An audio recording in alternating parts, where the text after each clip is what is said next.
So, Pokemon's a big deal right now, so let's talk about some Pokemon. I was like many of you, a 90s kid, barely. But nonetheless, I grew up post-1998, which means the biggest craze was sweeping the nation. That's right, denim clothing! However, a close second was Pokemon. Cards, cartoons, toys, denim merch, and of course, the video games. And Pokemon was everywhere. Now, as you can probably tell, I'm something of a gamer myself, and I have been for about as long as I can remember. However, I fell to the same fate that many other poor Christian kids did at that time. Yes, it's true. I wasn't allowed to play Pokemon. While the other children laid out their playing cards, not knowing how to play the game, and there was a kid in the corner going through the Kanto region for the first time, I was left sad and alone. But I found a way. Just you wait and see. Because I'm about to explain to you the biggest heist that Pokemon had ever seen. So I remember being at like this family friend's house for a gathering, party, something, I don't remember. I couldn't have been more than like 5 years old at the time. All the adults were in like a living room area, and all the kids were shoved away into like a bedroom to keep us quiet and just, out of the way. And in one of those bedrooms was a majestic piece of technology, the VCR. And one of the other youngins went over to a corner of the room and pulled out a bright green VHS tape. And I recognized the bulbed creature on its cover. Now, I stayed silent because I was worried that my parents could sense the pocket demon cartoon in front of me. But I just let the kids continue. I didn't stop them. They didn't ask me if I was allowed to watch it, so I didn't tell them I wasn't allowed to watch it.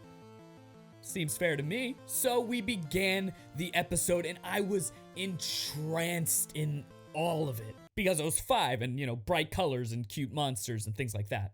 And at that moment where the episode found Ash and his Metapod fighting another Metapod, and they're doing absolutely nothing because they just keep using Harden, my mother walks in the door. Hey, what are you doing? You're not supposed to be watching that. She comes towards me. I freeze up in fear, not knowing what she's going to do to me in front of all of my peers. And my mother just rolls her eyes and just goes, whatever, we were going to leave now anyway, so come on. And my heart and my mind were racing at that moment. Honestly, I was taking it way too seriously than any other child ever should. But after that moment, I knew. I needed more. So as the years went on, I found myself embracing my inner trickster of sorts. I don't know. Possibly my most egregious offense was watching the entirety of the Indigo League, Orange Island, and Johto League of the Pokemon anime without my parents realizing it. Or at least as far as I knew. How did I pull off this incredible feat? Well, back in my day, circa 2009, the Pokemon website had entire Pokemon episodes just there for free for the taking of the watching or the whatevering. There was no Netflix subscription or anything like that required. You could just watch the episodes. I think they did like a rotation of them or something, but I don't remember. So I would watch on the laptop I was allowed to use for like school and stuff, I don't know. And I would either be in a different room that my parents weren't in, or I would even watch in the same room with headphones on, having my laptop like turned away from them, like be like, my parents are over there. I just like awkwardly like twist it. So I'm sitting here, but my laptop is like at this angle so that they can't see it over there. And if they came and walked around to see what was on my computer or just say something to me, I would quickly scroll to the bottom of the screen.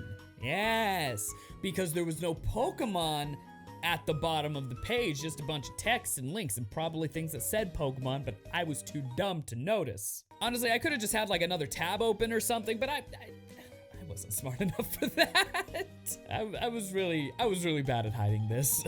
Also, my parents are probably gonna watch this at some point and figure out things that if they didn't know already, the things that I did when I was like 10. So, hi, Mom. Anyway! Oh, frick, I need my DS. Oh, I need my DS for this next part. Hold on. This bad boy. Now, my next hijinks involved this bad boy. That's right, my DS. Oh my gosh, I still have Club Penguin stickers on there. I don't know if you can see, those are Club Penguin stickers.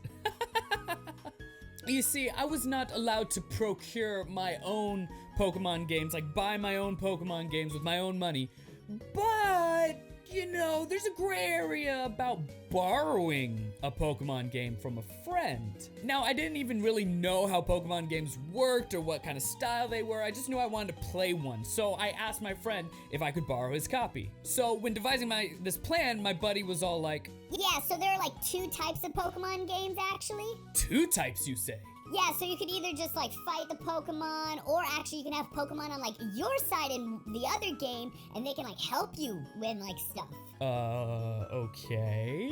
Yeah, so like which one do you want to borrow? Like the one where you have to like fight them, or like the ones like that you can be friends with them? I don't know. I think you'll like the second option more, honestly, because like you just get to like befriend the Pokemon. It's like really cool. Okay. Alright, here you go. And the game he was referring to was Pokemon Ranger. The Pokemon spin-off game where you catch Pokemon by spinning your stylus furiously around them on the touchscreen over and over and over again. I swear, I will never get these scratches out of this screen. That's not just dirt. I mean, it is dirt, but there are serious scratches in this screen because of that game. You know, he probably pushed me towards Pokemon Ranger because he didn't want to lend me his copy of Pokemon Platinum in all reality. But I didn't know any better, and I loved it. Guys, I'm literally in the middle of writing the script for this video, and I wondered to myself, do I still have that copy of Pokemon Ranger? So I grabbed I have a bunch of old DS games, and yep, Pokemon Ranger, along with my Power Rangers and Spider-Man game, but I still have it. I guess I didn't really borrow it, but yeah, it's still here. I bet I could boot it up and I'd still have the save file for it. So not only am I dishonest, I also steal things now. Cool. But then fast forward a few years and I discovered the magical world of emulation. Now, I am not saying I encourage pirating or that I have ever pirated anything myself. But if I did, hypothetically, I wouldn't have known any better. And allegedly, using maybe not 100% legal means, my first Pokemon game I experienced was on my computer playing Pokemon Silver. I picked Totodile and the rest was history. The first game I actually purchased for myself, if you were wondering, was Pokemon Y for the 3DS. Because at that point I was in high school and I could openly rebel against my parents as much as I wanted to. But you haven't heard the craziest part of the story. There is more to this. I ended up bringing the fact that I wasn't allowed to play Pokemon around my parents, right? And you would not believe what my father said to me. Now again, I grew up in a very evangelical Christian environment, and a lot of those parents in the community didn't let their kids play Pokemon. You know, some thought it was like little demons and it would lead to Satanism. Others just didn't like that mentioned evolution and stuff, yada yada yada yada yada, blah blah blah blah blah blah blah. But my father didn't stand by any of those reasons. No. He stood by something way more out there. And I started joking about these reasons around him, and he looked me in the eye and said, "No, actually, I didn't let you play Pokemon because it was popular." What? He proceeded, "Yeah, I wanted to teach you a lesson that you didn't have to go and enjoy every popular trend and chase after the trend that all the kids were saying. Like, you didn't have to follow all the popular things." What? I still think he's making up some excuse or something now since we've gone so many years, because it just baffles my mind that that was the way he decided to teach about peer pressure and popularity and following trends. Well, it obviously worked, Dad. I've never liked a popular thing in my life. Nope, no siree, nope, nada. Nothing has ever been popular or pop culture in my vicinity. So yeah, guys, if you excuse me, I gotta go watch an Avengers/Star Wars marathon while playing Super Mario on my Nintendo Switch. I'll catch you guys later.